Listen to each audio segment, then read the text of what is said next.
Во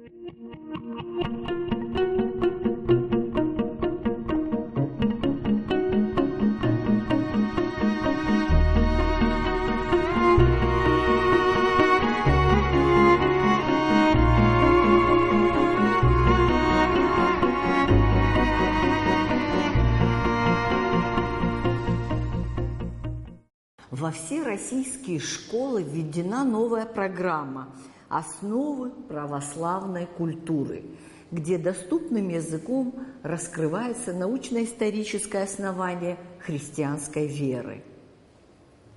И сегодня мы предлагаем послушать лекцию одного из авторов этой книги, Олега Воскресенского.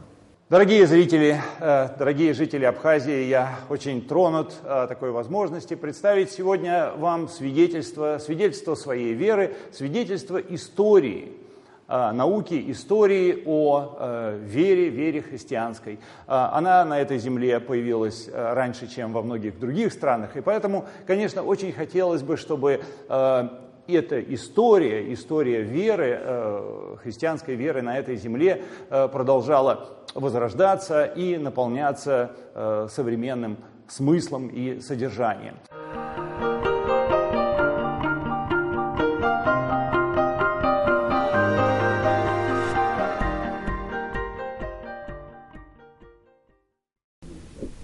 Олег Воскресенский, магистр богословия, кандидат педагогических наук. Закончил филологический факультет педагогического института, магистратуру по науке общения. Защитил кандидатскую диссертацию по теме «Религиозное образование в светской школе». Является автором 2 российских учебников по программе «Основы религиозной культуры и светской этики», внедренной во все российские школы. Преподает в международном межконфессиональном служении в поисках веры. Давайте посмотрим, как различные мировые религии отвечают этим 2 требованиям. Религии Востока, буддизм, индуизм, их божественное, верховное божественное бесконечно, безначально. Будда равен миру. В капле воды столько же Будды, сколько во всем океане. Беда в чем?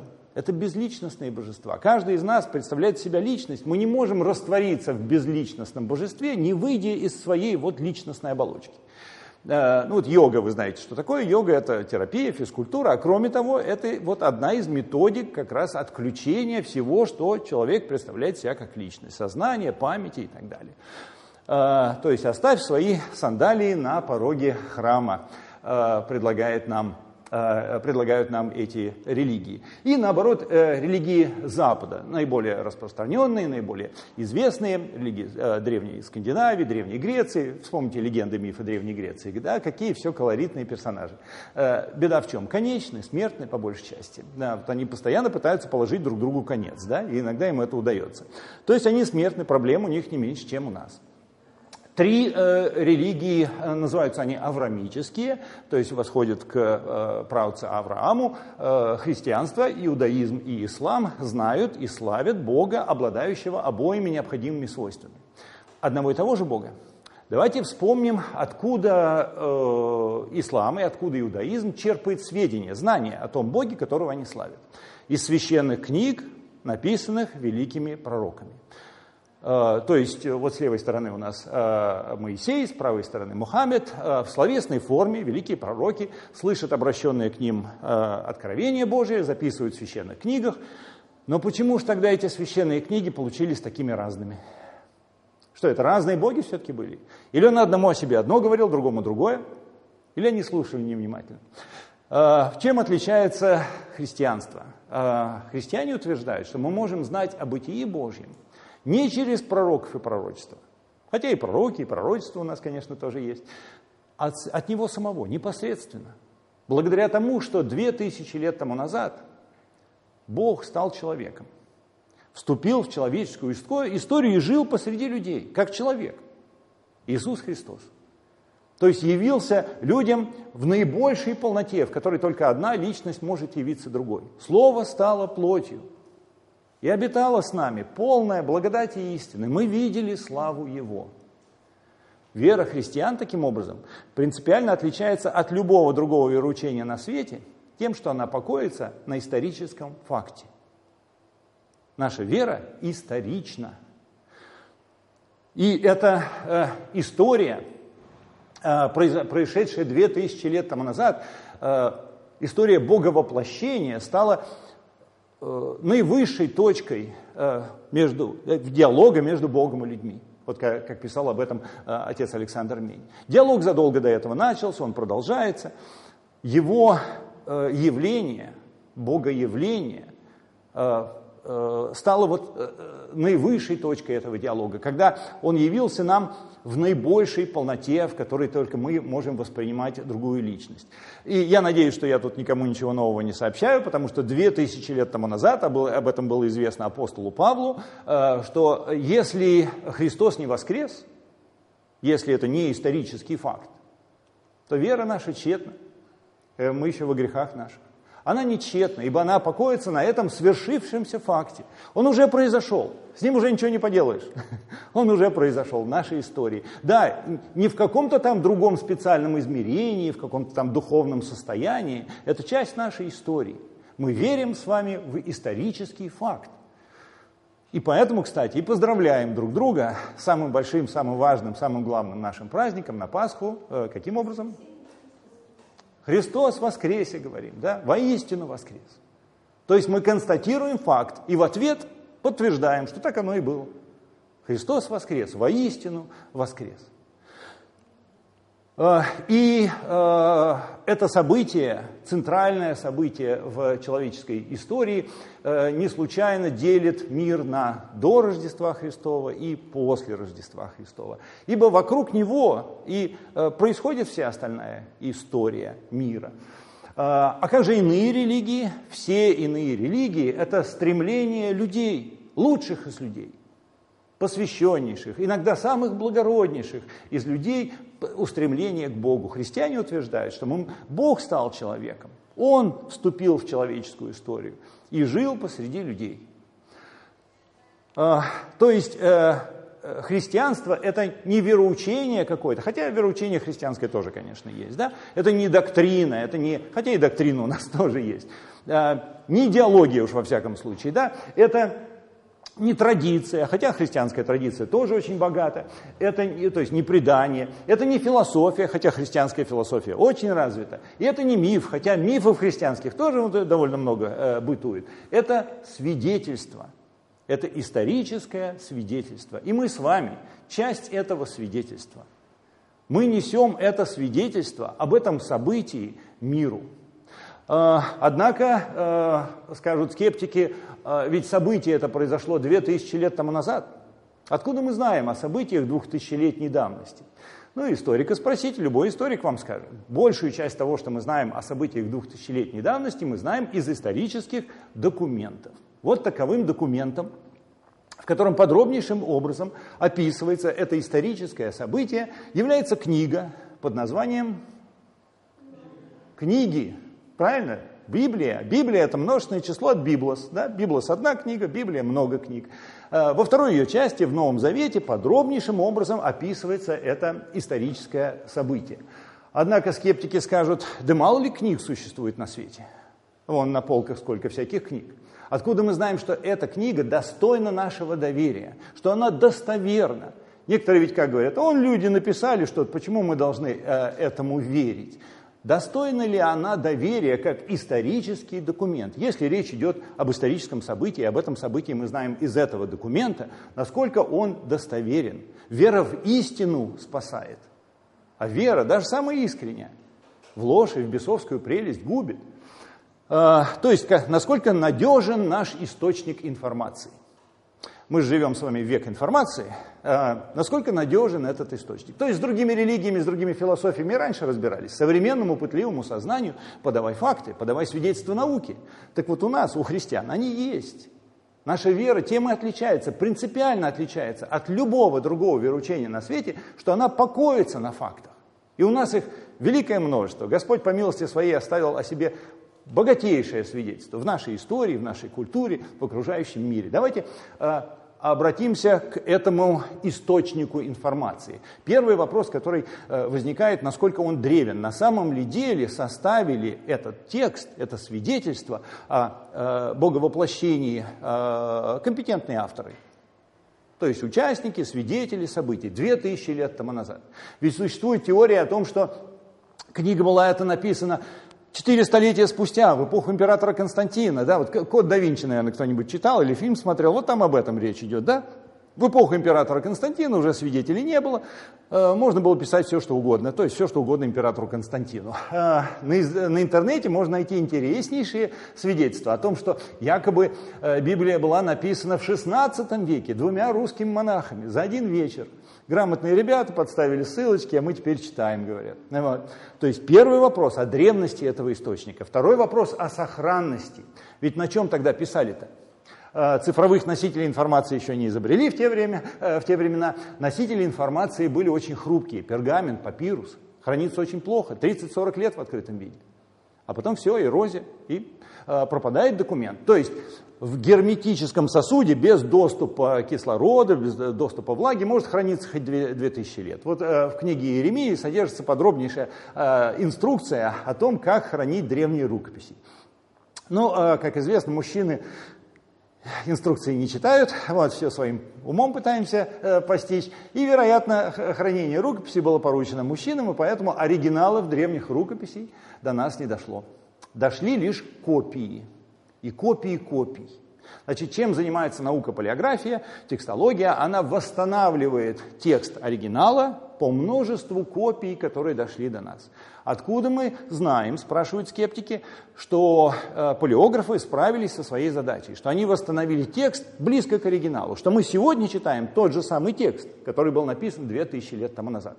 То есть вопрос о сохранности. И третий вопрос о достоверности событий, фактов, содержащихся в этом документе. Ведь если еще тогда, 2000 лет тому назад, эти события, эти факты были описаны неточно, кто-то что-то от себя добавил, кто-то что-то слегка приукрасил, кто-то что-то перепутал, там, забыл в конце концов. А мы теперь повторяем. 2000 лет повторяем. Если оно не было истинным 2000 лет тому назад, от того, что мы его повторяем, оно же истиной не становится. Какая-то восточная поговорка-то есть. Сколько ни повторяй, халва, там, или сахар, во рту сладко не станет. Да? Вот. Хотя психологи теперь говорят, что станет во рту сладко, но халвы все равно не получается, да? Сколько ни повторяй. Почему?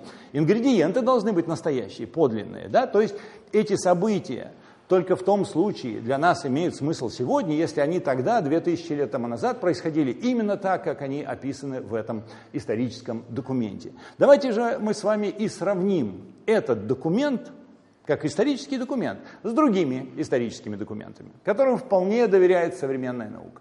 Ну, например, записки о Гальской войне. Любую энциклопедию откройте, любой учебник истории откройте. Записки о Гальской войне описываются как самое полное, самое достоверное, самое подтвержденное свидетельство вот об этом периоде истории, 50-й год до Рождества Христова. И действительно, написано вполне компетентным автором, Гаем Юлием Цезарем, римским императором. Отлично сохранилось, как видите, да, с картинками на русском языке. То, что вы видите, это Гай Юлий Цезарь не писал, это современное печатное издание. Древние рукописи, манускрипты выглядели скорее вот так. И, как я уже говорил, оригиналов древних рукописей до нас не дошло. Ни Библии, ни Нового Завета, ни Ветхого, ни Флавия, ни Аристотеля в оригиналах у нас нет. Есть только копии и копии копий. И по этим копиям ученые восстанавливают текст оригинала. И чем больше копий того или иного документа имеется в распоряжении ученых, тем достовернее они могут выяснить, что же было в оригинале. Да? Выявить ошибки, разночтения и так далее. Если какой-то документ дошел до нас в количестве одного экземпляра, он может быть весь насквозь фальшивый, весь насквозь подлинный, мы никогда об этом не узнаем. Почему? Сравнивать не с чем. Значит, вот этот первый критерий мы с вами и применим к нашему документу. Чем больше копий, тем достовернее документ. тот текст, который мы читаем сегодня. Сравним Новый Завет с уважаемыми исторической наукой документами. Юлий Цезарь написал свои Гальские войны в 50 году до Рождества Христова и до начала 15 века, когда Иоганн Гутенберг в Германии изобрел первый печатный станок, копии стали более-менее стандартными, этот текст переписывался от руки. То есть этот период рукописной передачи текста. Сколько же копий древних рукописей дошло до нас? Рукописных, да? Рукописей, манускриптов. Это наш первый вопрос, который мы себе зададим. Значит, большую часть того, что мы знаем из истории правления Цезаря, мы знаем из 251 копии его гальских войн. Много это или мало? Ну, судите сами, чуть выше среднего. 100, 150, 200 – это надежное число копий. Бросается в глаза единственное исключение на общем фоне. Это Илиада, Гомерова Илиада дошла до нас в количестве 1757 копий. Это исключение. А теперь наш с вами Новый Завет. Новый Завет христиан. Написан в первом столетии и до начала 15 века переписывался от руки. Сколько же копий Нового Завета имеется в распоряжении ученых? Опять 100, 150, 200 надежное число, 1757 исключение на общем фоне. Так вот, Новый Завет имеется в распоряжении ученых в количестве почти 28 тысяч копий. 5500 только на языке оригинала, на греческом. А еще латынь, арабские, там, коптские, славянские и так далее. То есть, если какой-то документ мы знаем достоверно, то этот документ, Библию, Новый Завет в частности, мы знаем на несколько порядков лучше, чем любой другой документ древности. Отец Александр Мень не без иронии замечал, что скудость источников обычно не мешает создавать жизнеописания великих людей, о которых сохранилось куда меньше достоверных данных. Это на самом деле так. Другим критерием, которым пользуются палеографы для выяснения достоверности текста, является коэффициент искажения. Что такое коэффициент искажения? Это вот те ошибки, которые мы с вами допускаем, когда пишем что-нибудь от руки. Да? Ну, большинство людей, когда пишут что-то от руки, допускают ошибки. Вы-то нет, конечно, а большинство людей допускают ошибки, и ученые их подсчитывают. Вот по этой формуле, значит, берется количество строк, содержащих ошибки, разночтения, смысловые ошибки, да? Не просто фонетика, грамматика, а то, что влияет на смысл. Делится на общее количество строк в произведении, умножается на 100, получается коэффициент искажения. Вот доктор Брюс Мецгер, замечательный исследователь древних рукописей, сравнил Махабхарату индуистов, Илиаду древних греков и Новый Завет на предмет количества разночтений, содержащихся в тексте. Оказалось, что Махабхарата, этот учебник жизни, содержит 10 с небольшим процентов искажений. То есть каждая 10-я строка, каждая 10-я заповедь, мы не знаем точно, что она заповедует. То есть мы знаем точно, что в ней содержится смысловая ошибка. Вот это мы знаем точно. Каждая 10-я. Вот такой учебник жизни. Я не знаю, как вы, я бы свою жизнь на нее полагать не стал. Ни земную, ни тем более вечную.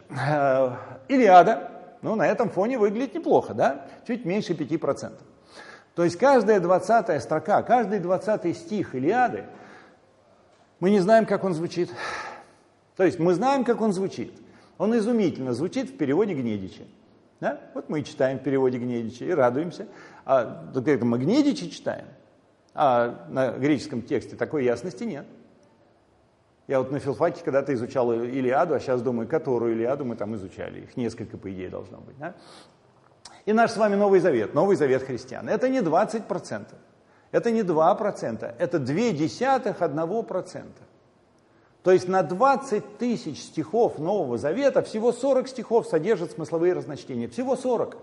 И ни один из этих стихов, из этих 40 стихов, да, не надо думать, что это какая-то тайна за 7 печатями, они все, когда публикуются, пометка делается, что тот или иной стих не подтверждается большинством древних рукописей. Но почитайте эти стихи. Ни один из этих 40 стихов не содержит ни исторического факта, ни какой-то богословской истины, которые не содержались бы в параллельных текстах.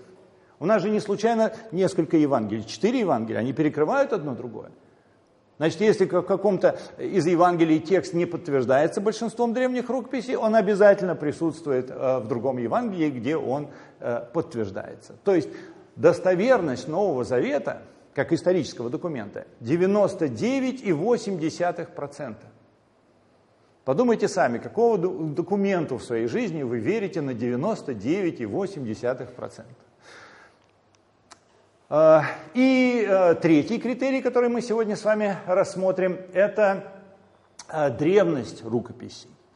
Чем древнее рукопись, которая дошла до нас, тем ближе она к оригиналу. Это понятно, да? То есть, если какой-то документ создан 2000 лет тому назад, и оригинала у нас нет, а потом кто-то, где-то, когда-то, сколько-то раз копировал, пока не была создана та копия, которая дошла до нас, откуда мы знаем, кто и что тут так копировал, да? И наоборот. Чем ближе та копия, которая дошла до нас ко времени создания оригинала, тем уже тот зазор, в который могла бы попасть ошибка. Вот опять сравним Новый Завет с вполне уважаемыми исторической наукой документами. Юлий Цезарь написал свои войны гальские в 50 году до Рождества Христова. Самая ранняя из 251 копий, которые дошли до нас, самая ранняя была написана 850 лет спустя. То есть, что там такое Юлий Цезарь написал, мы на самом деле не знаем. Ибо оригинала у нас нет. Да? И потом кто-то, мы не знаем кто, где-то, мы не знаем где, когда-то, мы не знаем когда, сколько-то раз, мы не знаем сколько раз, копировал, терял, находил, переводил с языка на язык, пока не была создана та копия, которая дошла до нас. Откуда мы знаем, что там происходило эти 850 лет? Ни малейшего представления не имеем об этом процессе. Так что же, мы не знаем истории гальских войн? Любого историка спросите. Любую энциклопедию откройте. Самое достоверное, самое подтвержденное свидетельство об этом периоде истории. То есть большую часть того, что мы знаем об этом периоде, мы знаем именно из этого документа. А что же мы не знаем Аристотеля? Любого философа спросите. Скажут, знаем Аристотеля. По документам, по копиям, которые отстоят от времени создания оригинала на 1450 лет, на 1500-летия. Знаем Аристотеля, Энеиду знаем, Вергилия, ну давайте на все это вместе посмотрим. Значит, Аристотель 1450 лет, Платон 1250 лет, со времени, когда он творил, до самой ранней фрагментарной копии, которая дошла до нас. Гомерова Илиада, помните, какой длинный столбик там был? 1757 копий дошло до нас. Самая ранняя из этих копий отстоит от оригинала на 5000-летия. А теперь Новый Завет. Применим этот критерий к Новому Завету. Да, при этом не надо думать, что все это давно известно. Все происходит у нас на глазах. В 1996 году в колледже Медлен, это библиотека рукописей Оксфордского университета, были обнаружены хранившиеся там в запасниках более 100 лет фрагменты, небольшие фрагменты 26 главы Евангелия от Матфея. И датированы 66-м годом по Рождестве Христовом. Евангелие от Матфея написано где-то в 40-х годах, 41-м, 43-м. Ну, разные ученые датируют там 39-м, кто-то 45-м, ну, приблизительно, да, 40-е годы. А это 66-й. То есть совсем другой порядок цифр. Не сотни лет, не тысячи лет. Всего 15 лет практически, да. Евангелие от Иоанна написано позже других, где-то в 95-м, 96-м году. Этот небольшой фрагментик, но он, правда, двусторонний, хранится в библиотеке Джона Раллинза, датируется 110-125 годом по Рождестве Христовом. То есть совсем другой порядок цифр. И Евангелие от Марка, первого столетия. Ну, тут, правда, показывать пока, к сожалению, практически нечего. А впрочем, вот перед вами есть интернет-сайт, на котором пишется об этом. А вот справа на экране вы видите Евангелие от Марка первого века. Уж очень напоминает маску фараона. Нет, в первом веке фараонов уже не было, но были правители египетские. Вот 4 маски. Правители, погребальные маски египетских правителей были обнаружены и датированы первым столетием. И когда ученые эти маски, да, маски из чего делали? Правители посолиднее делали маски им из драгоценных металлов. А правителям попроще маски делали из папье-маше. Значит, что такое папье-маше, знаете, да? Листочки, бумажки, обклеивается ими форма и потом расписывается красками. Вот на одной, когда просвечивали одну из этих масок рентгеном, на этих листочках маленьких, из которых сделано папье-маше, стал читаться текст. Оказалось, что это Евангелие от Марка, первого столетия. Вот перед учеными встала дилемма. Значит, чтобы получить Евангелие от Марка, надо уничтожить маску фараона, да?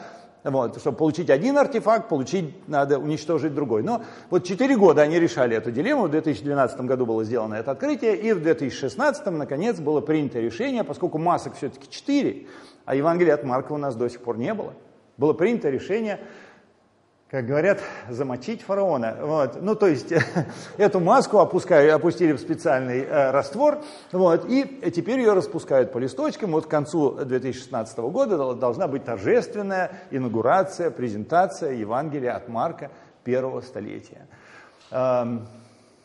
Причем, заметьте, как это Евангелие попало в эту маску. Дело в том, что это мы сейчас делаем из бумаги, но в то время бумаги еще не было, то есть бумага была в Китае, а китайцы еще не завезли бумагу на Ближний Восток. Поэтому делали из папируса, а папирус очень дорогой материал. Поэтому чистые листочки папируса было тратить на это дело жалко, на папье-маше. Использовали листочки папируса, которые подлежали уничтожению, так и так их надо было уничтожать. А какие тексты в первом столетии подлежали уничтожению? Это время гонения на христианство. Тексты Евангелия. То есть они пытались его уничтожить. Тем самым они его для нас сохранили. Ну не чудо ли Божье, да? То есть Господь Бог даже самое зло, направленное против Его свидетельства, обращает во благо нам и во славу себе. Да, поэтому не надо думать, что некоторые говорят... Историю пишут победители. Почему так много Евангелий сохранилось? Да потому что вот христианство во всем мире распространилось. И вот, значит, не всегда. Первые 3 столетия жесточайшим образом христианство преследовалось. Да? Люди гибли. И сейчас гибнут. И сейчас больше гибнут, чем в первом столетии. Люди гибли за Слово Божие. Оно уничтожалось, сжигалось целенаправленно, постоянно, регулярно. И тем не менее, то есть не благодаря тому, что церковь там освоила печатное дело раньше других. Да нет. А как раз несмотря на то, что оно преследовалось, эти тексты сохранились. И поэтому они для нас сегодня должны быть особенно дороги. Люди жизни свои отдавали за сохранение этого текста. И Господь, видите, чудесным образом его сохранял также. Чтобы донести до нас это свидетельство, чтобы мы сегодня могли к нему обратиться, не гадать, не вспоминать какого-то там пророка и какие-то там более поздние записи или устные традиции на тему какого-то там неизвестно когда жившего, неизвестно что сказавшего, экзальтированного какого-то там деятеля. Нет, это свидетельство, историческое свидетельство. И оставленное нам в таком великом множестве. Каков же на самом деле исторический зазор между временем создания оригинала новозаветных текстов и самыми ранними, дошедшими до нас рукописями? Он практически отсутствует. Это не 1000 лет, это не сотни лет, это 15-20 лет. То есть в распоряжении ученых имеются копии Нового Завета, которые были составлены, когда еще авторы оригиналов были живы. Ходили по тем же улицам тех же городов. Если какая-то сколько-нибудь значимая ошибка вкрадывалась в текст, она тут же исправлялась. Почему? Да можно же спросить. И живые свидетели не допустят. А почему они не допускали? Почему ранней церкви так важно было выявить, исправить все ошибки, все разночтения? Да потому что в те времена вопрос стоял не о выборе модуля в 4 классе, да, в какой модуль своего четвероклассника записать на 1 год, как в России, вот сейчас в российских школах. Вопрос стоял о жизни и смерти. Он на самом деле и сейчас стоит о жизни и смерти. Мы не всегда это осознаем только, да? Но тогда эта смерть была неминуема, страшная, мучительная, позорная. Людям важно было знать, ради чего, ради кого они рискуют всем, что им дорого на свете. И у них была возможность. В последние десятилетия первого века, вскоре после разрушения Иерусалима, все 4 Евангелия уже должны были существовать по всему, что мы о них знаем. То есть Библия как исторический документ представлена нам сегодня в качестве документа, таком качестве, которым не обладает ни один другой документ на свете. Вот почему нам важно сегодня об этом помнить. Потому что, как я уже говорил, современному пытливому сознанию как раз требуются факты. Так оно и есть, а у нас их великое множество. У нас только они, собственно, и есть. Наша вера тем и отличается, христианская вера тем и отличается от любого вероучения на свете, тем, что она зиждется на фактах. Вот они только сегодня стали особенно востребованы, особенно важны. Стоп, скажут скептики, но ведь это до сих пор мы рассматривали как бы внутренние свидетельства Библии, да, вот она сама свидетельствовала о своей достоверности, количеством копий, древностью копий, сохранностью рукописей. А нет ли свидетельств внешних, независимых, как бы вещественных доказательств? Оказывается, есть, их буквально лопатой из-под земли выкапывает наука, современная наука, молодая наука, ей чуть меньше 200 лет, наука под названием древневедение, или по-гречески археология. Чем она занимается? Вот она как раз берет, рассматривает и изучает какой-то древний текст и производит раскопки на месте описываемых событий. И то, что удается выкопать из-под земли, артефакты, либо подтверждают достоверность этого текста, либо опровергают его. Ну, либо подтверждают. Давайте и мы с вами имеем полное право. Если речь идет об историческом событии, если речь идет об историческом документе, имеем полное право применить аппарат этой науки к этому тексту, к нашему событию. Устоит оно или нет? Почему это важно? Да потому что...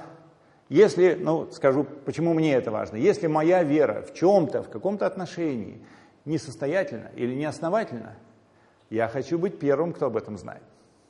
Не морочить голову, да, ни себе, ни другим. Однако, если предмет моей веры окажется подтвержденным, несмотря на самый яростный, самый объективный огонь критики, наверное, я в своей вере буду стоять тверже и, конечно, делиться ею с другими охотнее. Давайте мы с вами рассмотрим новозаветный текст. Что бросается в глаза, когда как раз читаешь книги Нового Завета? Великое множество конкретных исторических дат. И имен конкретных исторических деятелей. Смотрите, в 15-й же год правления Тиверия Кесаря. В 15-й. Да? Не когда-то там давным-давно, да, при царе Горохе. Вот, пожалуйста, Тиверий Кесарь вполне конкретный. Когда Понтий Пилат начальствовал в Иудее, не за лесами, за морями, там, в 39-м царстве, в 30-м государстве, а в Иудее... Ирод был четверовластником в Галилее, Филипп, брат его, четверовластником в Итурее, то есть родственники были, при первосвященниках Анне и Каиафе. Зачем? Зачем, скажете вы, евангелисту упоминание такого количества имен, дат, географических названий? Он же описывает жизнь в сущности одного человека. Ему важно, чтобы у нас сложилось правильное впечатление, что он не сказки нам рассказывает, не мифотворчеством здесь занимается. Не сказку о добром царевиче и 12 богатырях. Да? Вот. Он описывает вполне конкретные исторические события, которые происходили в конкретной исторической среде, о которой он прекрасно осведомлен. Мы возвестили вам силу и пришествие Господа нашего Иисуса Христа не хитросплетенным басням последуя, притчам, иносказаниям, но быть очевидцами Его величия. Очевидцами, то есть участниками событий, современниками событий. И тем не менее, сколько раз евангелисту предъявлялось обвинение в том, что один из центральных персонажей его повествования, Понтий Пилат, римский наместник в Иудее, отсутствует в древних римских документах. Не упоминается ни разу, нигде. Скептики говорят, скандал. Значит, не было никогда никакого Понтия Пилата.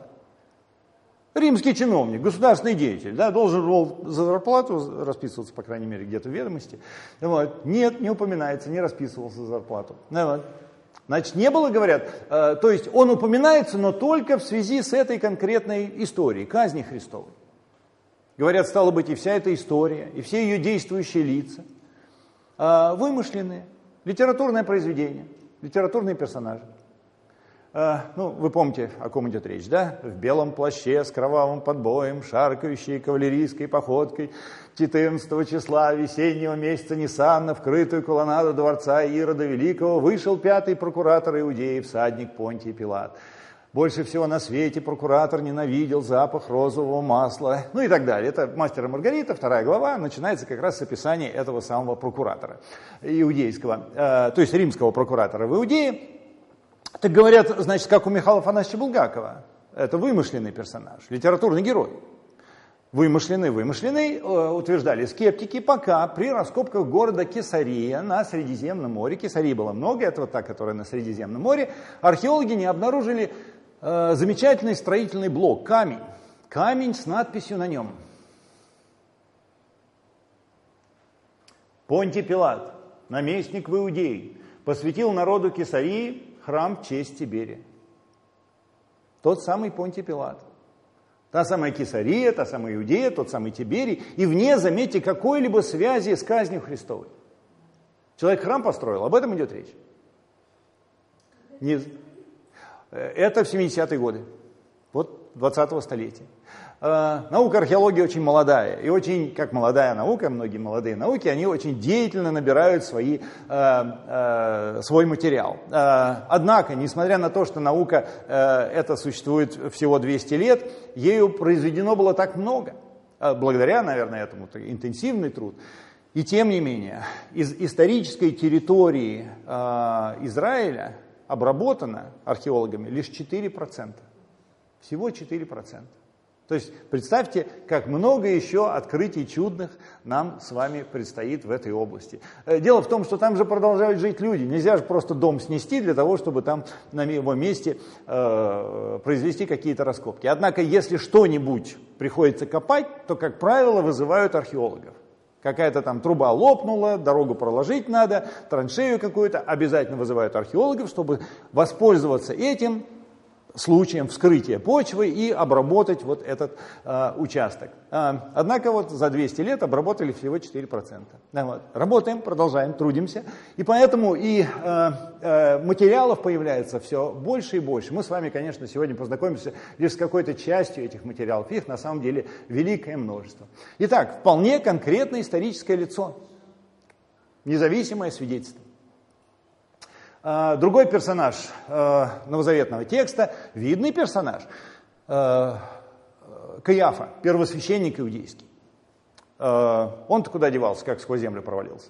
Ну, чтобы выкопать из-под земли персонаж такой значимости, тут уже как раз лопаты оказалось мало, потребовался экскаватор, который выкапывал, впрочем, не Каиафу, а выкапывал как раз траншею под строительство какого-то увеселительного заведения на юге Иерусалима. И под собственным весом экскаватор провалился. Провалился он в подземную известковую пещеру. И в стенах этой пещеры, в погребальных нишах, были обнаружены 12 небольшого размера урн погребальных. Называются они асуари, или по-русски косницы, глускама на иврите. Это урны, предназначавшиеся для вторичного, то есть перезахоронения останков, костей жителей Древнего Рима, Древней Иудеи первого века. Обычай просто существовал всего 100 лет, поэтому датировка не очень сложная. Асуарий небольшой, асуарии эти ящики небольшие, глиняные, керамические, то есть подешевле, или подороже, мраморные, орнаментированные. В них тело усопшего целиком не заталкивали, тело усопшего должно быть предано земле до захода солнца того же дня. По закону иудейскому тело должно быть предано земле. Значит, делалось небольшое углубление и накрывалось сверху плитой. И ввиду того, что тела наши с вами состоят по большей части из воды, а в земле Израиля высокая температура, низкая влажность. Значит, что происходит с телом усопшего за 1,5-2 года? Оно иссыхает, остаются только косточки. Вот эти косточки через 1,5-2 года изымались, перемывались. Да, вот отсюда и возник русский обычай перемывать умершим родственникам косточки. Вот. И с песнями, значит, перекладывались вот такие асуарии уже на постоянное почетное захоронение, именные или фамильные. Иногда там целая семья постепенно собиралась вместе. И таких асуариев было найдено 12, один тут же украли, осталось 11, половина разбитых вдребезги, половина целеньких. Вот, правда, к сожалению, все пустые. То есть искатели сокровищ там побывали до археологов, вот, и все ценное вымели оттуда, и добро бы только так, а оставили доступ влаги и кислорода, и вся органика, к сожалению, истлела. Вот на одном из этих ассуариев, как раз на целеньком, археологи прочли надпись: Иосиф Каиафа, наш старый знакомец. Тот самый первосвященник иудейский, который присутствовал на суде над Христом. Скептики теперь говорят, так может не тот Каиафа, да? Там, сколько их Педров в Африке, или там какая-то есть пословица, да? Вот, может не тот. Тот самый первосвященник с этим именем в первом столетии был только один. И зона раскопок тут же была расширена, соседняя же известковая пещера оказалась погребальной пещерой другого первосвященнического рода, Анны и Каиафа. И упоминаются вместе, и похоронены рядышком. Те самые. Но Анна это мужское. Да, Анна это мужское имя. Да. И, конечно, наиболее известная, наиболее, может быть, даже скандальная находка — это ассуарий с надписью на нем: Иаков, сын Иосифов, брат Иисусов. Брат Иисусов. Уже ближайших родственников находим, уже ближе некуда. Хотя сейчас, говорят, появились энтузиасты, разыскивают ассуарий Иисуса Христа. Христос воскрес! Воистину воскрес! А брата его нет. Вот, пока еще, то есть нет. Вот. Хотя известно, где он умер. В Иерусалиме. В окрестностях Иерусалима и похоронен. И когда он умер, известно, в 62 году. Вот его ассуарий был найден. И ввиду того, что эта находка должна уже положить конец всяким там измышлениям на тему недостоверности евангельского текста, вокруг нее, естественно, бушуют страсти. Дело в том, что хозяин этой коллекции, частное лицо, приобретшее себе этот ассуарий за $1 700 000, так был горд этой находкой, везде ее показывал, действительно уникальная же находка, уникальный артефакт, по всему миру возил, выставки, презентации, что государство Израиль сочло недолжным хранение артефакта такой всемирной ценности в частной коллекции, и у него его забрали в Государственный музей древности Израиля. Приехала полиция и под охраной перевезли в Государственный музей. Вот. Теперь ему говорят, это ваше, но хранится у нас. Вот. Так будет лучше. Вот. Хотите посмотреть, вот, пожалуйста, рабочие часы, касса, очередь, билетики и так далее. Вот. Его это, естественно, не устраивает. Он теперь пытается вернуть себе этот ассуарий. Каким образом? Пытается доказать его неподлинность.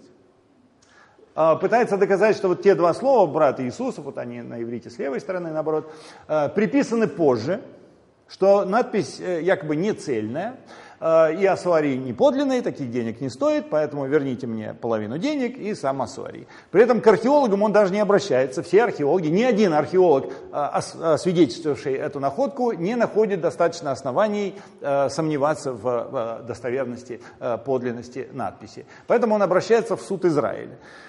Ну, во-первых, что-либо отсудить в суде Израиля, конечно, тоже. Вот.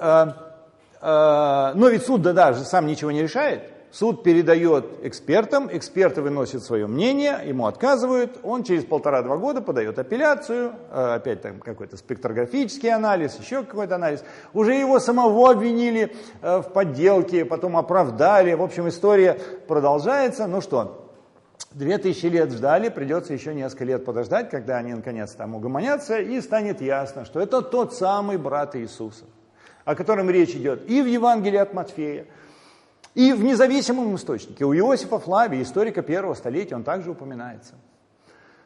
Так, ну давайте посмотрим, что у нас еще. Да, и эти открытия, они совершены, многие из них совершены уже несколько лет, десятков лет тому назад. На солидных конференциях, в научных журналах были сделаны публикации, доклады. И несмотря на это, на исторических факультетах некоторых университетов продолжают циркулировать какие-то странные мифы, да, назовем их, о якобы недостоверности, допущенной евангелистом в описании крестной казни Христовой.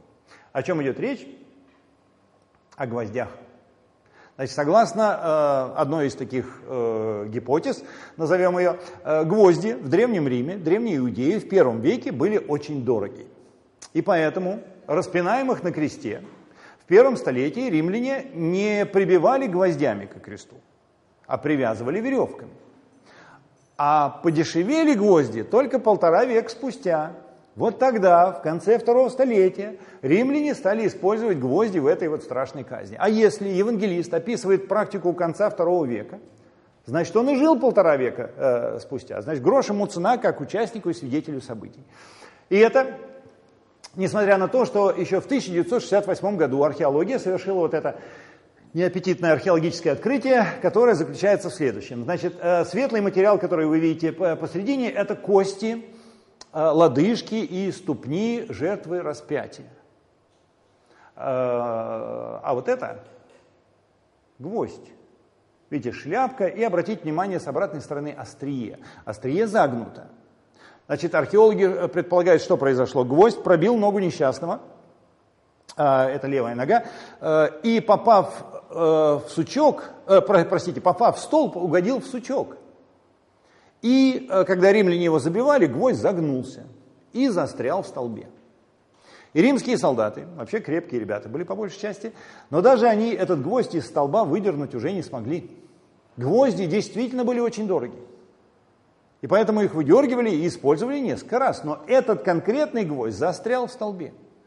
И так вместе с гвоздем эти косточки 1,5-2 года спустя переложили в Уссуари. И так вместе с гвоздем 2000 лет спустя их обнаружили современные израильские археологи. И датируется находка 42-м годом по Рождестве Христовом. И время совпадает, и место совпадает. Сделана находка была в окрестностях Иерусалима. Все именно так, до мельчайших, сколько-нибудь значимых подробностей, как это описано в тексте Евангелия. Перед нами исторический документ. Крест. Крест этот многим не дает покоя. Что угодно, только не крест. Так называемые свидетели Иеговы утверждают, что не было никакого креста, а был столб мучений, да, так они это называют, столб мучений. А стало быть, если не было креста, значит, не было и крестной смерти, значит, не было искупления наших грехов на кресте.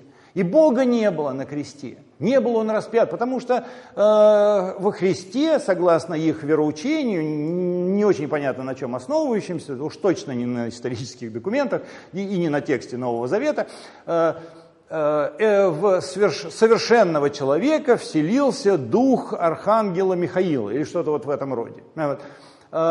И апеллируют они при этом, казалось бы, к вполне каноническому тексту книги Деяний. При этом допускают просто вопиющую безграмотность. Неужели греческий язык-то трудно выучить? Трудно, можно выучить греческий язык ради такого случая. Говорят о том, что было древо, а не крест. То есть был столб, а не крест. Дело в том, что крест обычно выражается в греческом языке словом «ставрос», а в данном случае другое слово употреблено – «ксилон». Ксилон – это древесина, это материал, из которого изготовлено было орудие казни. То есть описывается не форма, а материал в данном случае. Ксилофон, знаете, да, вот инструмент музыкальный. Ксила – дерево, да, фон – звук. Вот. То есть речь идет не о форме в данном случае, а о материале. Да, вообще эта теория не выдерживает никакой критики, потому уже, что при описании, ведь евангелист описывает все очень детально, над распятым, над его головой была прибита табличка, царь иудейский, да? Куда же была прибита табличка, если у него над головой были прибиты руки? Причем употребляется слово «эпано» непосредственно над головой. «Эпано тей кефалес», по-моему. Да? Непосредственно, не над руками, а непосредственно над головой. Если у него руки были прибиты над головой, табличка была бы прибита над руками. Сказано непосредственно над головой. При этом приводится в доказательство гравюра 17 столетия. Но это, извините, несерьезно. на которой якобы можно казнить так, прибить руки так, что над головой еще останется место для таблички. Ну, во-первых, это 17 столетие, а во-вторых, обратите внимание, какого атлетического сложения распинаемый в данном случае. Он на согнутых руках висит. Только так в этом случае он может, есть куда прибить табличку. 6 часов висеть на согнутых руках как-то очень маловероятно. То есть, ну просто неправдоподобно, не бывает, не может быть. Но вот тем не менее выдается за какое-то вероучение. Повторяю, это не свидетельство историческое, а это доктрина, это идеология, которой история может соответствовать, а может нет. Вот. Это как бы не очень важно. Да, и свидетельство одного из первоапостолов о том, что гвоздей было несколько, множественное число употребляется. Множественное число, потому что руки были раскинуты по сторонам. Не одним гвоздем, а, ну, по крайней мере, больше, чем одним. Да? 2 были прибиты руки, пока не увижу раны от гвоздей. Само место распятия и потом воскресения. Заметьте, с какой настойчивостью новозаветные авторы описывают, где происходили события. За пределами города, за городской стеной, да, за вратами города. Но почему же тогда, вот уже 15 столетий, православный люд всего мира совершает паломничество в храм гроба Господня, находящийся в самом центре старого города Иерусалима? Это что ж такое? Очередное религиозное заблуждение, или тут евангелисты что-то такое напутали? Ясность внес в этот вопрос архимандрит Антонин, настоятель русской миссии на территории Иерусалима, археолог. Он произвел раскопки на этой территории и обнаружил, во-первых, великое множество человеческих останков на глубине 8-10 метров. Это как раз та страта, та глубина, которая соответствует времени земной жизни Христа. Значит, во времена земной жизни Христа это было кладбище. А кладбище в те времена на территории города устраивать было нельзя. По гигиеническим соображениям нельзя, но еще и законом запрещалось. Значит, в те времена эта территория находилась за пределами городской стены. Им были обнаружены и останки самой стены. Вот они, стеновые камни колоссальной высоты. Стоят на том же самом месте, где они и стояли. То есть город с тех пор вырос. Та территория, которую сейчас окружает городская стена, это территория 16 века. Стену построили турки-мамилюки в 16 столетии. А во времена земной жизни Христа вот эта стена. Да, естественно. Да, почему теперь скептики говорят, так ведь камни могли передвинуть, это же такой материал строительный, могли использовать в более позднем строительстве. На этой глубине уже никто ничего не строил. Римляне в 70-е годы разрушили Иерусалим, раскатали его в щебень, стена была обрушена, и вот это, нижние части, были засыпаны развалинами верхней части стены. Вот так они и остались, эти камни, на этом самом месте. Кости, тоже говорят, можно было передвинуть, такой материал, который, в принципе, можно перенести с места на место. Ну, во-первых, подумайте сами. Кому в здравом уме и памяти придет в голову выкапывать кости с глубины 8-10 метров, переносить в другое место и закапывать на ту же глубину? Только для того, чтобы нам с вами голову заморочить. Да? Ладно кости, ладно камни, их еще в принципе хоть можно перенести. Но ведь эти кости и эти камни были обнаружены, то есть эти кости были обнаружены в погребальных нишах, вырубленных в самой скале. Нишу-то нельзя перенести, это ниша, уж где ее вырубили, там она и находится. Скалу можно перенести, но на ней, видите, город римляне построили, Капитолина.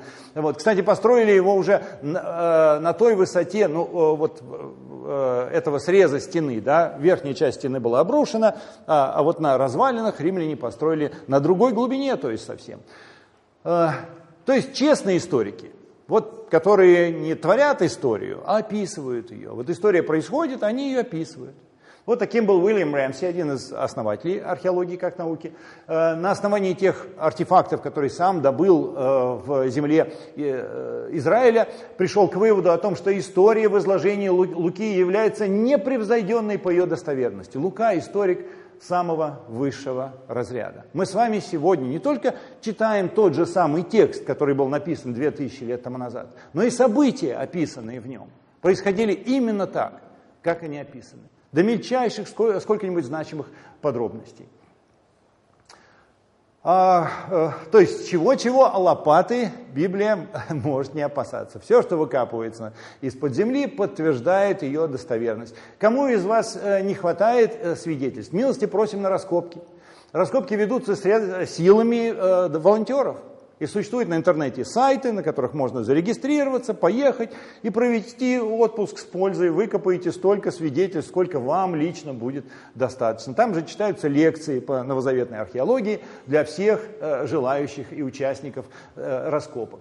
Эти материалы, материальные предметы, являются зримым подтверждением нашей веры. Мне нравится, как это сказано. Да? Зримое подтверждение нашей веры. В Евангелиях содержится именно исторический, а не мифологический рассказ.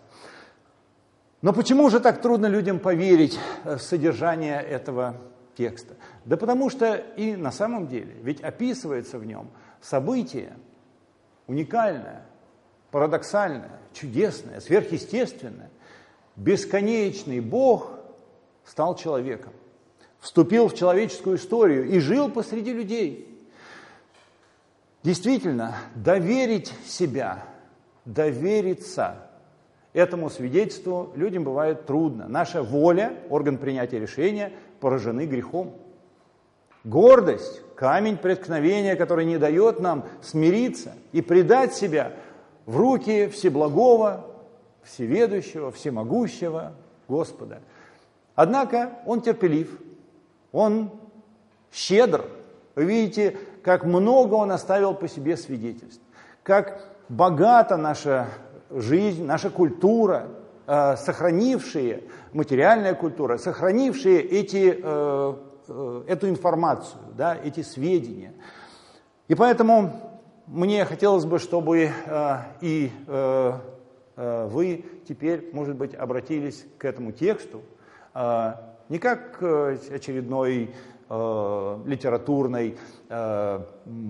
какому-то очередному литературному произведению. Кто-то когда-то что-то написал, а как к документальному свидетельству, к тому, что Он, Творец Вселенной, решил поведать нам с вами о себе, о нас самих и о тех взаимоотношениях, которые Он бы хотел восстановить с нами.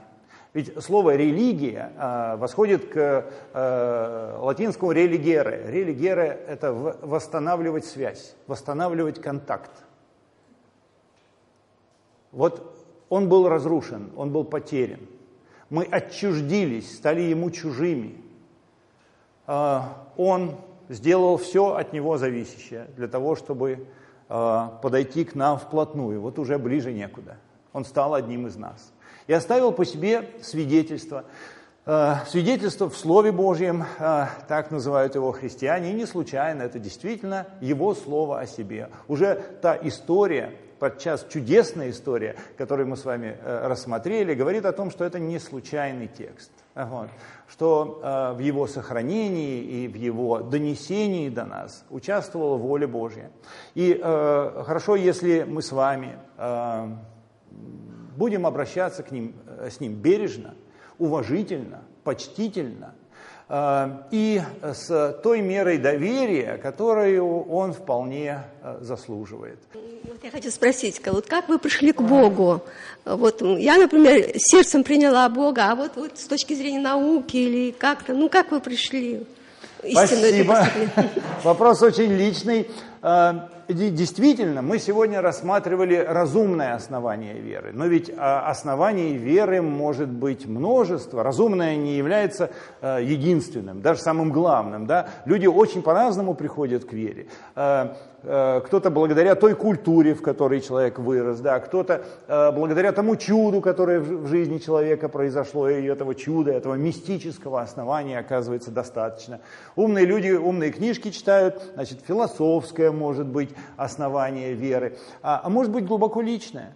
Личное, которое больше никого больше в жизни не касается. Вот мое личное основание веры. В моем случае может быть, целый букет, целая сумма таких свидетельств. Во-первых, фамилия моя Воскресенский не случайно, это священническая фамилия, сколько я могу проследить по отцовской линии. Вот все были священники, дед мой, один из новомучеников российских, отдал свою жизнь в декабре 1937 года, был расстрелян в числе еще нескольких священников, священнослужителей и множество мирян.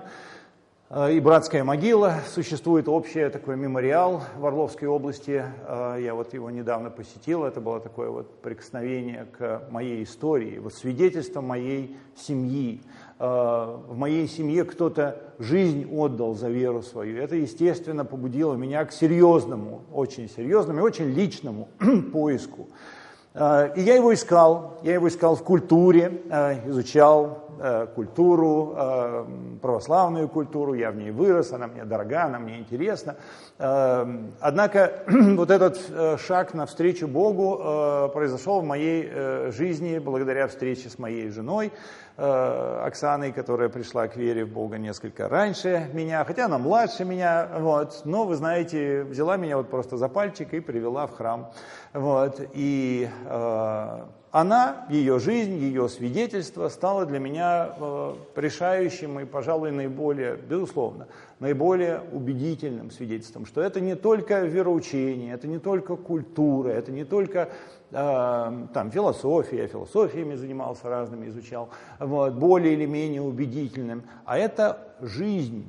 Человек живет, человек совершает поступки, человек произносит слова, человек живет по вере в Бога. Вот этого свидетельства мне, очевидно, не хватало, и я его обрел вот в своей супруге, и она меня привела в церковь, она меня привела к вере, к жизни по вере в Бога. Скажите, пожалуйста, вот на ваш взгляд, как вот так могло произойти с христианством, что оно все-таки вот раскололось на множество конфессий, да? Вот мы, православные, считаем, что мы правильно славим Бога, да? Скажем, адвентисты считают немножко по-другому, католицизм и так далее. Вот как же... Очень многие говорят, что если бы это была настоящая религия, она бы не раскололась. Вот ваше мнение?